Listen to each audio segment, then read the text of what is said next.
The council chamber smelled like fear. No alarms had sounded, yet every warrior, diplomat, and AI in the room stared at the screen in frozen silence. Something far worse than a war warning had arrived. It was just data, simple numbers, sent from a forgotten probe drifting near a small blue planet. But when the Admiral read those numbers aloud, the room stopped breathing. Kill count, 14.2 billion. Species, human. Current population, 10.1 billion. That didn't make sense. The death count was higher than the total number of people alive. At first, they thought it was an error. But the galactic AI confirmed it twice. Then added something chilling. Human kill count does not include non-human species. No one spoke. The Aurex general, who once burned 2 moons to dust, whispered, How can they still exist? The Admiral slowly raised his eyes. Earth has not only survived, it has trained. No ships left the station that night. No one dared to act. For the first time in centuries, the galaxy had no plan. Only one terrible question echoed. What kind of species kills more than it? Births? The hologram blinked on, showing images no one wanted to believe. Alien eyes widened. Tentacles froze mid-air. Even the AI assistants paused their analysis. Earth's surface looked calm, peaceful. But beneath the clouds and forests was a history so violent, it broke the Council's understanding of life itself. Ancient wars, mushroom clouds, trenches filled with human corpses. One scene showed 2 human nations bombing each other from orbit over land that had no resources left. Another showed children trained for battle, smiling as they held weapons. A veterinary scientist muttered, they turned killing into culture. The Dracoth ambassador's voice shook. We searched for intelligent life and found monsters wrapped in skin. But the most terrifying part wasn't Earth's past. It was the final image. Humans, alive, advancing, still building weapons. Not hiding. Not slowing, preparing. One line of text appeared below the feed. Do not observe. Do not approach. Earth is not sleeping, it's evolving. The silence that followed wasn't peace. It was the galaxy holding its breath. Because Earth's worst days weren't behind it. They were just beginning. They thought it would be a simple mission. Land quietly, scan the terrain, leave unnoticed. The Verdict explorers had done this 100 times on other primitive planets. But Earth was different. The team's last transmission came 30 minutes after touchdown. The video feed was unstable static, flashes of fire, screams. One soldier was dragged into the trees. Another vanished into smoke. But the worst part? The laughter. Not human voices of panic, but laughter. Calm, cold, controlled. The final image showed a human covered in dirt and blood looking directly at the drone. No weapons, just a handmade spear. And a grin that didn't match his eyes. The feed cut to black. Now back in the council chamber, they replayed the footage over and over, trying to understand. How did basic tools defeat elite technology? How did humans know they were being watched? A single sentence was retrieved from the drone's final data packet. They didn't run. They hunted us. The council realized too late. Earth didn't fear invaders. It welcomed them. The chamber doors slammed open. All eyes turned as a Vilnari scout burned, bleeding, armor torn, stumbled in and collapsed. Medics rushed, but he raised a trembling hand, forcing them to stop. I saw them, he gasped. I saw Earth. The council leaned in. This was the only survivor of the Verdict explorer team. His ship returned drifting, its crew dead except for him. They don't fight like us, he said, voice shaking. They wait. They trick. And when they strike, they smile. The Dracoth commander scoffed. You were outnumbered? The scout's head snapped up. No, we outnumbered them. Silence fell. He continued. They didn't have shields. They didn't have energy weapons. But they moved like they had already seen the battle. Like they knew every step we'd take. He looked around the chamber, eyes wide. They're not just survivors, they're students of war. And now, they're watching the stars. The council went quiet. The scout's final words echoed like a warning. Don't go back. Don't send more. If they learn who we are, they'll come for us next. The ice voice was calm, but what it said tore through the room like a blade. Earth's confirmed war-related deaths, 14.2 billion. Current human population, 10.1 billion. Confusion filled the air. How is that possible? Azarel, diplomat asked. It means, the AI explained, humans have killed more than their total population across recorded history. And that number does not include non-human casualties. The screen changed. Ancient battles, civil wars, entire continents soaked in blood. Then newer footage, drone strikes, cyber warfare, orbital lasers. The killing had never stopped. It just evolved. They never needed enemies, the AI continued. They were their own worst threat, and still they advanced. The Aurak's war chief stood, trembling. We lost millions in our greatest war. These humans lost billions and kept going? No, the AI replied. They got better at it.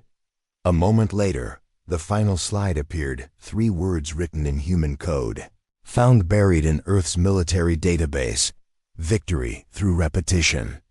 The council finally understood. Earth hadn't just survived death. It had studied it, perfected it, and moved on to its next lesson. The council chamber was divided. Some wanted Earth destroyed before it could grow stronger.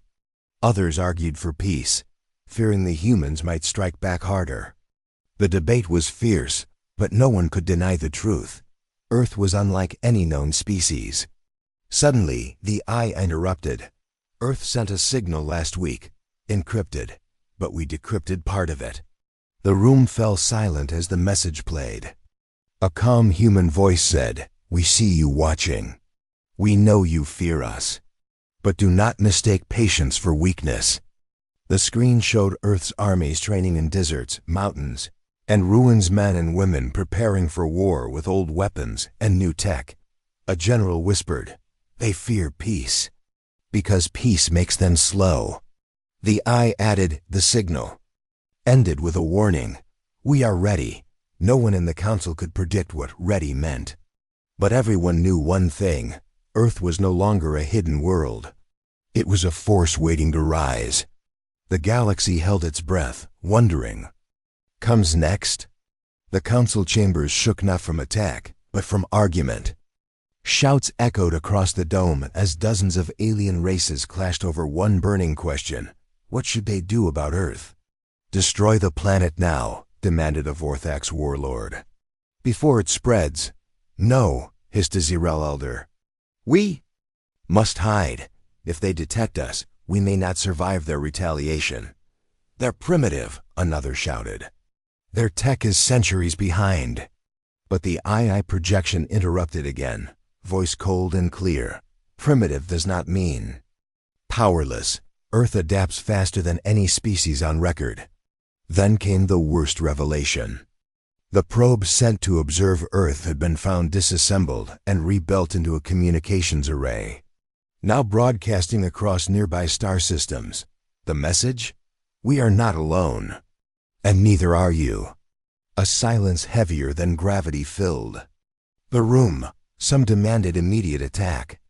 Others begged to vanish from Earth's awareness entirely. But none could agree, because every second of delay made one thing clear. Earth wasn't just preparing. It was already watching them back. And the galaxy was running out of time.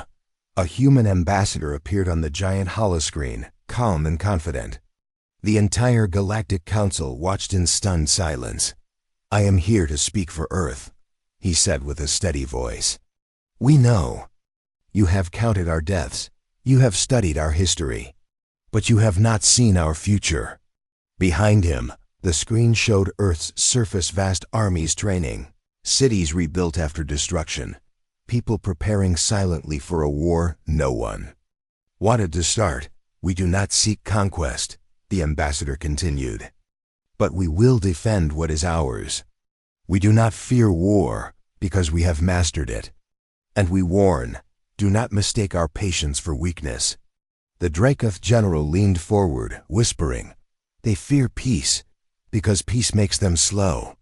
The ambassador's last words echoed in the chamber. Watch closely. We have been waiting.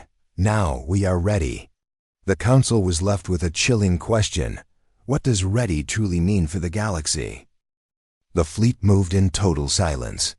3 massive armadas from the Velnari, Orax, and Dracoth empires closed in on Earth's solar system under full stealth protocols. No lights, no transmissions, no warning. Their goal was simple: end Earth. Before it could rise. At first, it worked. No human ships challenged them. Earth's defense grid looked outdated. Easy. Then. Everything went wrong. The Dracoth flagship blinked off sensors first. No explosion. No signal. Gone. Moments later, Velnari cruisers lost control of their own systems. Human code had slipped in and rewritten their mid-flight. Orax ground troops deployed on Earth's surface. They never made it out. Live feed showed their own ships crashing into each other above them. But the most chilling footage came from the last remaining vessel. Humans fighting in spacesuits with knives and scrap metal winning. A soldier screamed, they hacked our weapons. They're using our own tech. Only 2 ships returned. Damaged, broken, silent. The council viewed the wreckage. No message was needed. The truth was clear. Earth hadn't just survived the invasion, it had studied it. And answered in kind. The galaxy stopped watching Earth. Not because it was safe, but because no one dared look anymore. The humans never sent warships to the stars. They never declared war. No threats, no alliances, just silence. But one by one, things began to happen. Scout ships near human space vanished. Trade stations that logged Earth signals went dark. Fleets sent to observe never returned. Still, no one could prove it was Earth. There were no survivors, no broadcasts, no demands. Just a growing fear that something had changed. Earth had moved quietly and with purpose. And then came the message. It appeared on thousands of systems. In every known language. 3 simple lines. You watched us die. You studied our wars. Now we study yours. Do not return. The message carried no logo. No name, but everyone knew where it came from. Because Earth hadn't disappeared. It had evolved into something else. A planet that no longer feared war, because it had become one. The galaxy had waited too long to act. And now, Earth had already made its move.